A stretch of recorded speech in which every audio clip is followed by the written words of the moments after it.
Hello बच्चों। तो देखिए, आज मैं फिजिक्स क्लास 11th में यूनिट 4 के अंतर्गत आज मैं आपको ऊर्जा संरक्षण का नियम पढ़ाऊंगा। ठीक है, तो हमारा आज का टॉपिक है ऊर्जा संरक्षण का नियम। ऊर्जा संरक्षण का नियम। तो ऊर्जा संरक्षण का नियम क्या कहता है कि ऊर्जा को ना तो उत्पन्न किया जा सकता और ना ही ऊर्जा को नष्ट किया जा सकता है। ऊर्जा ना तो उत्पन्न की जा सकती और ऊर्जा ना ही नष्ट की जा सकती, बल्कि एक प्रकार की ऊर्जा को दूसरी ऊर्जा में परिवर्तित किया जा सकता है। ठीक है, किसी भी निकाय की जो कुल ऊर्जा होती है वो नियत रहती है। क्लियर? तो पहले हम इसको लिखेंगे फिर एग्जाम्पल देंगे। तो देखिए, इस नियम के अनुसार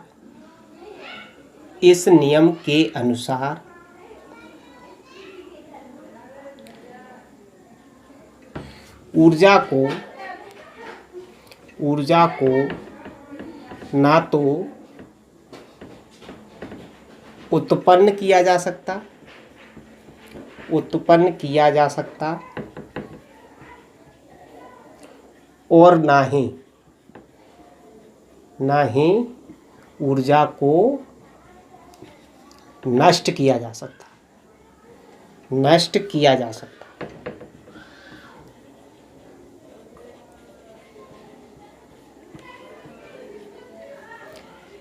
तथा एक प्रकार की ऊर्जा को दूसरे प्रकार की ऊर्जा में परिवर्तित किया जा सकता है, बल्कि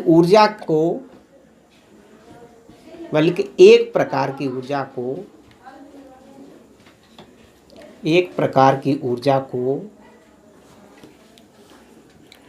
दूसरी ऊर्जा में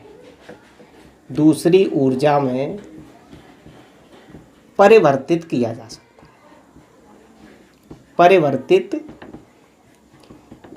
सकता है।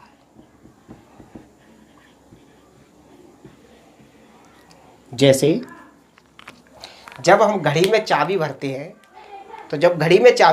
तो घड़ी की स्प्रिंग में जो हम काम कर रहे हैं उसके कारण स्थितिज ऊर्जा संचित हो जाती है। यानी चाबी भरने पर हम बल लगाते हैं जिससे कि कारण उस पर कार्य किया जाता है। यह कार्य उसमें स्थितिज ऊर्जा के रूप में संचित हो गया। अब यही स्थितिज ऊर्जा घड़ी की सुइयों को गतिमान बनाती है। तो यही स्थितिज ऊर्जा किसमें परिवर्तित हो जाती है? गतिज ऊर्जा। ठीक है, तो एक प्रकार की ऊर्जा दूसरे प्रकार की ऊर्जा में परिवर्तित हो जाती है।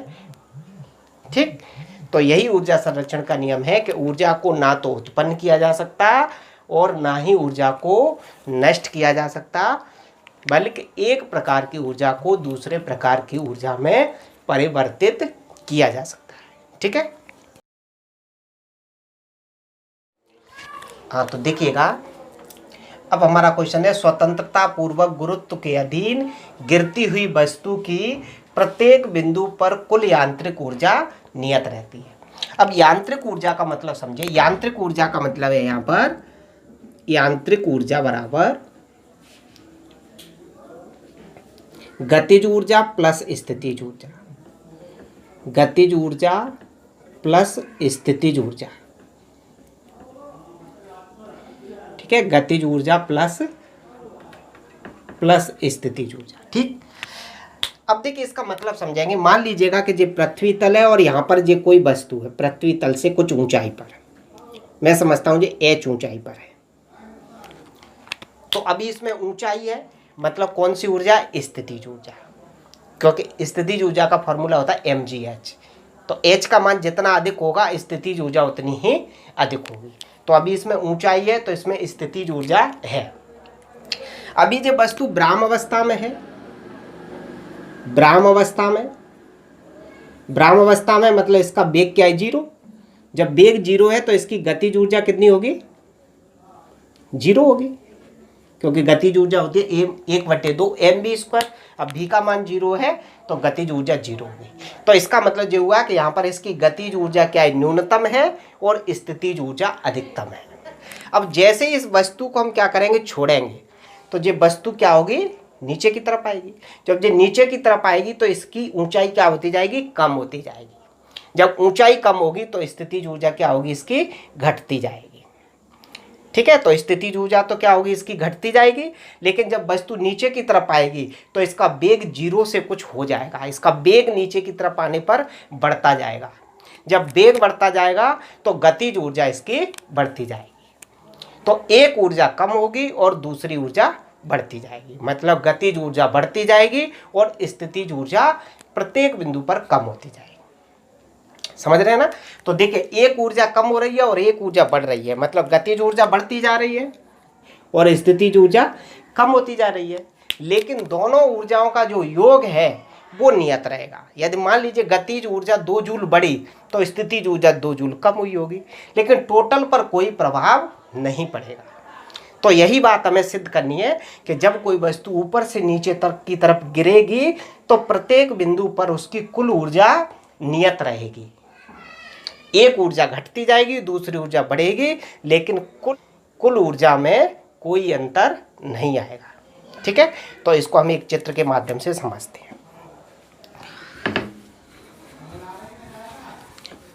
मान लीजिएगा कि ये पृथ्वी तल है और ये कोई वस्तु है ए बिंदु पर। वस्तु का द्रव्यमान है स्मॉल है। ठीक है, कहाँ पर है, ए बिंदु पर। जब इस वस्तु को हम छोड़ेंगे तो ये नीचे की तरफ आएगी। जब नीचे की तरफ आएगी तो कुछ समय बाद बी बिंदु से होकर गुजरेगी। बी बिंदु पर रुकेगी नहीं, लेकिन बी बिंदु से होकर गुजरेगी और कुछ समय बाद ये वस्तु कहाँ पर पहुंच जाएगी, जमीन पर, मतलब सी बिंदु पर पहुंच जाएगी। ठीक, जब वस्तु ए बिंदु पर है तो उसकी पृथ्वी तल से ऊंचाई है h। जब वस्तु ए से बी पर आ जाती है तो ए से बी तक आने में उसने मान लीजिए x दूरी तय कर ली, तो अब नीचे से पृथ्वी इस बिंदु सी से इसकी ऊंचाई कितनी बचेगी, h माइनस के x। ठीक है, ये वस्तु क्या है, नीचे की तरफ गिरती हुई आ रही है। तो एक बार तो हम क्या करेंगे, इस वस्तु की बिंदु ए पर कुल यांत्रिक ऊर्जा निकालेंगे, फिर एक बार बी पर कुल यांत्रिक ऊर्जा निकालेंगे और फिर सी पर कुल यांत्रिक ऊर्जा निकालेंगे। यदि तीनों प्रकार की ऊर्जाओं का योग समान आ जाता है तो इसका मतलब ये हुआ कि स्वतंत्रता पूर्वक गिरती हुई वस्तु की प्रत्येक बिंदु पर कुल यांत्रिक ऊर्जा नियत रहती है। ठीक है, माना स्मॉल एम द्रव्यमान, माना स्मॉल एम द्रव्यमान की वस्तु पृथ्वी तल से स्मॉल एच ऊंचाई पर बिंदु ए पर ब्राह्म अवस्था में है।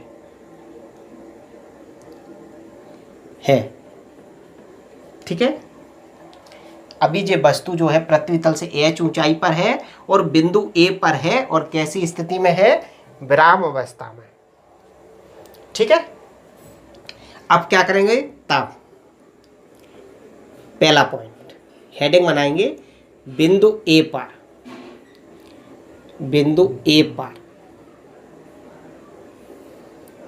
ठीक है, वस्तु का प्रारंभिक वेग कितना है बिंदु ए पर, वस्तु का प्रारंभिक वेग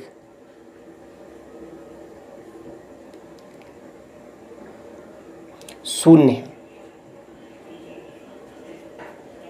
है। तब क्या करेंगे, वस्तु की गतिज ऊर्जा निकालेंगे।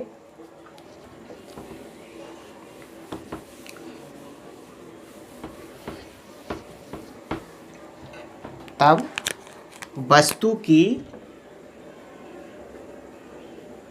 गतिज ऊर्जा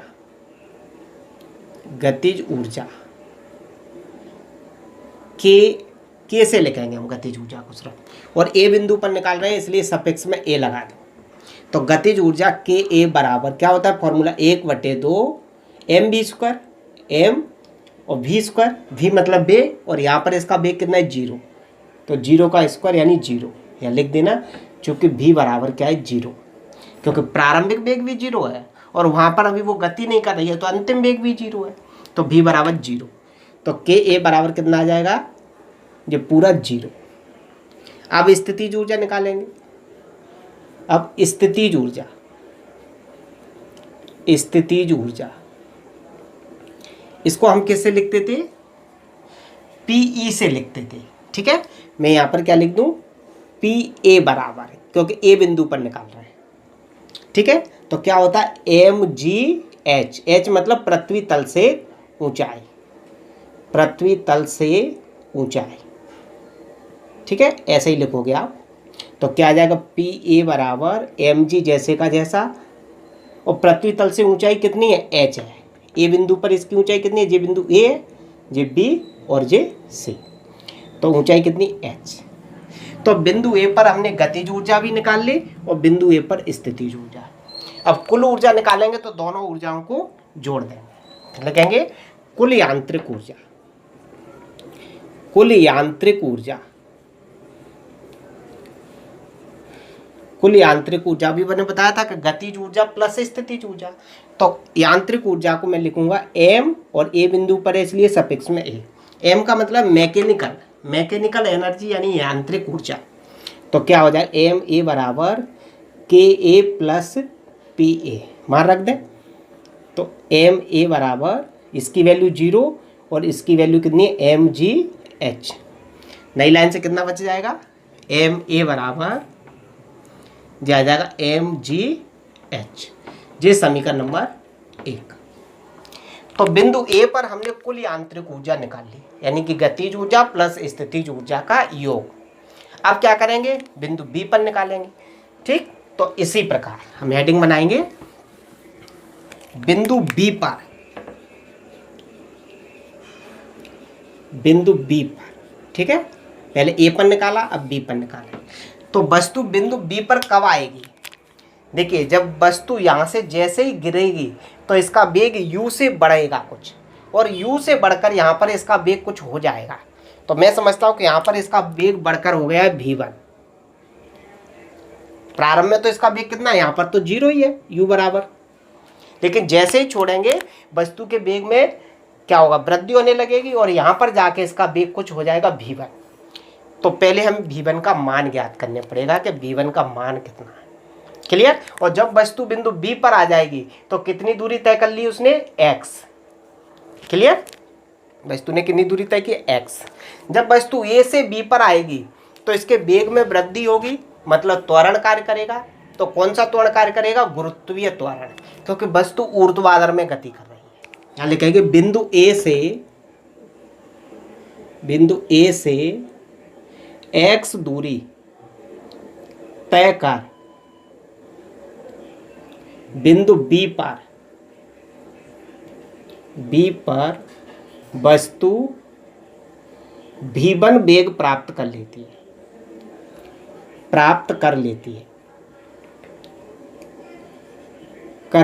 है, ठीक है। तब इसकी देखिए गतिज ऊर्जा का फॉर्मूला क्या होता है, जो होता है ना, देखिए गतिज ऊर्जा का फॉर्मूला होता है 1/2 द्रव्यमान इंटू वेग का स्क्वायर। तो वेग कितना आ जाएगा, v1। अब v1 की हमें वैल्यू चाहिए, तो हम v1 की वैल्यू निकालेंगे, लेकिन बाद में निकालेंगे। तो बिंदु B पर वस्तु v1 वेग प्राप्त कर लेती है, तब वस्तु की गतिज ऊर्जा,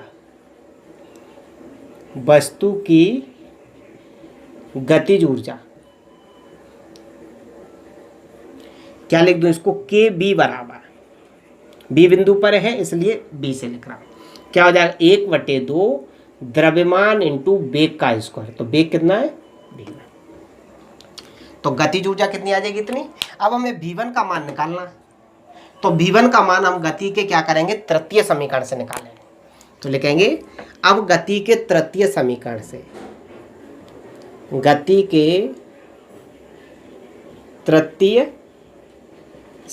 से, तृतीय समीकरण क्या होता है, v² बराबर u² प्लस के 2as। हम इसके लिए अप्लाई करेंगे इसको, जब A से B पर वस्तु आ रही है। तो देखिए v की जगह तो क्या हो जाएगा, देखिए इसका प्रारंभिक वेग कितना है 0 और अंतिम वेग कितना हो गया v1। ठीक, तो ये क्या हो जाए v1 की जगह, सॉरी v की जगह v1 बराबर u की जगह 0 और 0 का वर्ग 0 प्लस 2, a की जगह क्या हो जाएगा g हो जाएगा, क्योंकि वस्तु ऊर्ध्वाधर में गति कर रही है तो गुरुत्वीय त्वरण कार्य करेगा। और s की जगह आ जाएगा x, क्योंकि विस्थापन कितना हुआ है वस्तु का x। तो यहाँ से v1 स्क्वायर का मान कितना आ गया 2gx। ठीक है, ये जो v1 की वैल्यू आई है इसको हम यहाँ पर रख दें। क्लियर, चाहो तो इसको मैं सीधा लिख दे रहे हैं v1 स्क्वायर का मान रखने पर। तो देखिए मैं आगे लिख दे रहा हूँ,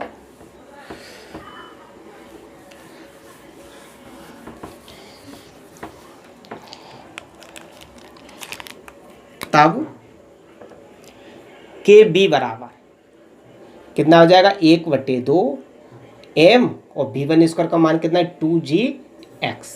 यहाँ लिख देना, चूंकि v1 स्क्वायर बराबर 2gx। क्लियर, इसको हम और शॉर्ट करें तो हो सकता है 2 से 2 कैंसिल हो जाएगा, तो के बी बराबर आ जाएगा mgx। अब बिंदु b पर गतिज ऊर्जा आ गई, इसी प्रकार बिंदु b पर स्थितिज ऊर्जा निकालें। लिखेंगे अब स्थितिज ऊर्जा, स्थितिज ऊर्जा, स्थितिज ऊर्जा क्या p से लिख रहे थे, तो pb बराबर क्या होता था mgh, तो mg इंटू पृथ्वी तल से ऊंचाई, तल से ऊंचाई,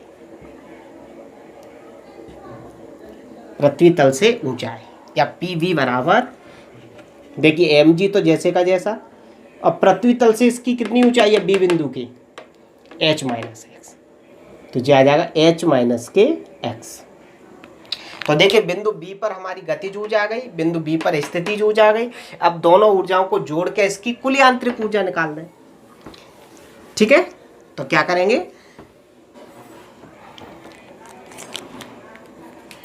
कुल यांत्रिक ऊर्जा, कुल यांत्रिक ऊर्जा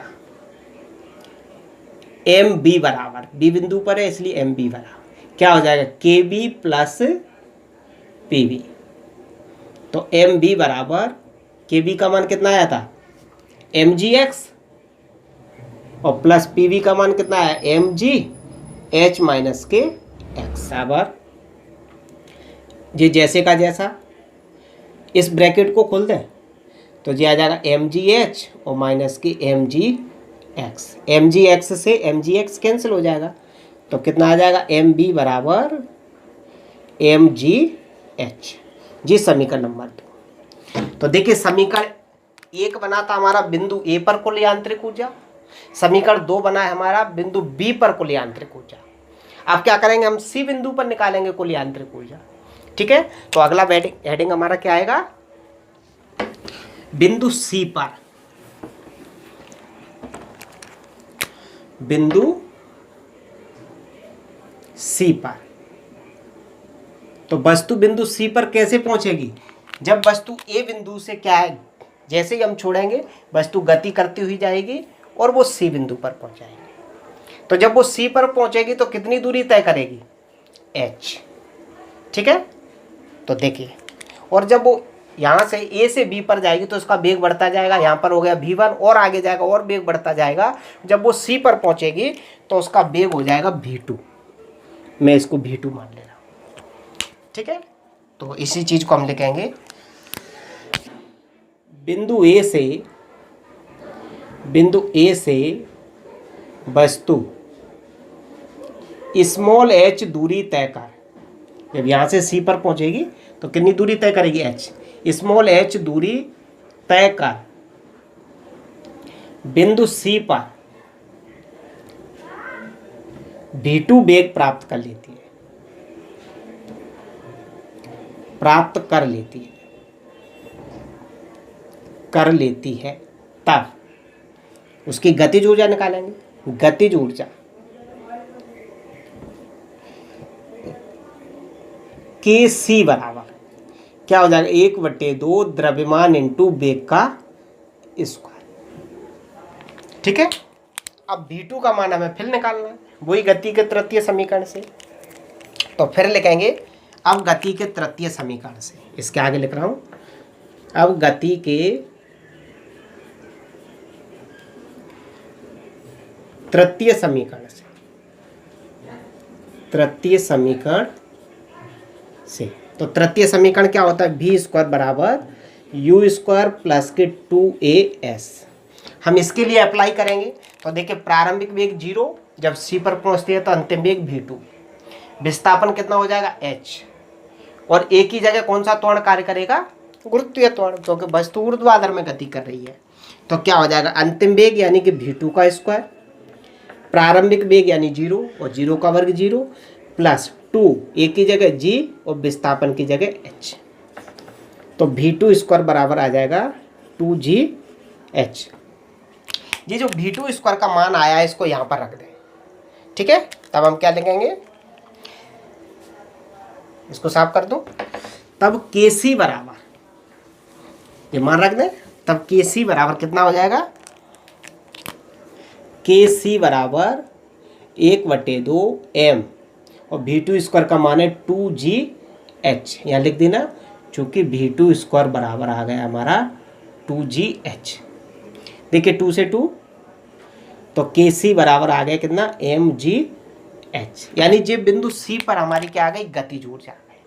अब इस बिंदु पर क्या करेंगे, स्थितिज ऊर्जा निकालेंगे, ठीक है। अब स्थितिज ऊर्जा, अब स्थितिज ऊर्जा,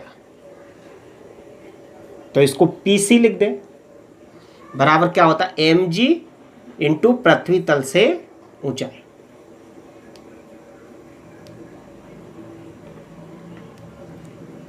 समझ गए ना। तो pc बराबर कितना आ जाएगा, mg इंटू पृथ्वी तल से ऊंचाई। अब देखिए जब वस्तु बिंदु c पर पहुंच जाती है तो पृथ्वी तल से इसकी ऊंचाई कितनी होगी, 0 होगी, क्योंकि अब तो वो पृथ्वी पर ही पहुंच गई, तो इसकी ऊंचाई कितनी हो जाएगी, 0। तो pc बराबर कितना आ जाएगा, पूरा 0, यानी स्थितिज ऊर्जा हो जाएगी 0। अब क्या करेंगे, हम कुल यांत्रिक ऊर्जा निकालेंगे बिंदु c पर, ठीक है। तो देखिए कुल यांत्रिक ऊर्जा, कुल यांत्रिक ऊर्जा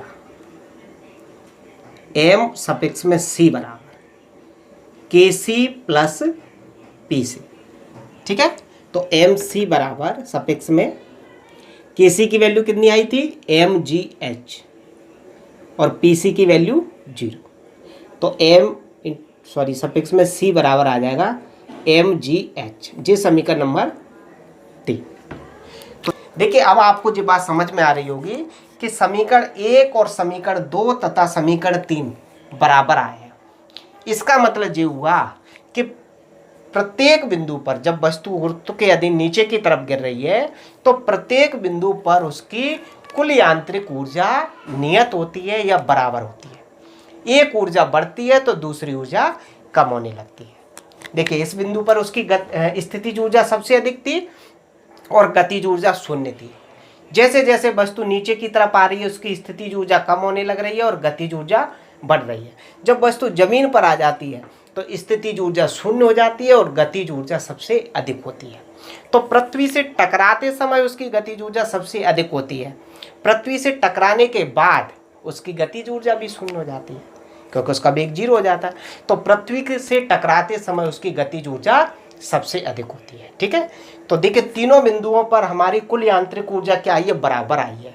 तो इसका मतलब ये हुआ कि प्रत्येक बिंदु पर उसकी कुल यांत्रिक ऊर्जा नियत होती है या संरक्षित होती है। तो हम इस बात को बोल सकते हैं समीकरण 1, 2 व 3 से स्पष्ट है। समीकरण 1, 2 व 3 से स्पष्ट है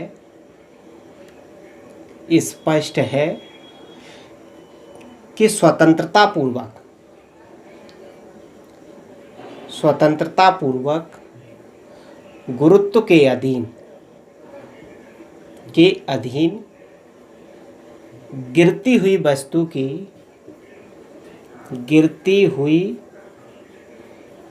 की प्रत्येक बिंदु पर बिंदु पर कुल यांत्रिक ऊर्जा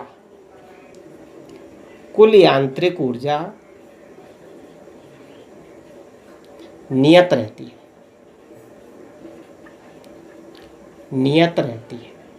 ठीक है, तो यही हमें सिद्ध करना था। तो जो क्वेश्चन हमारे यहाँ पर समाप्त।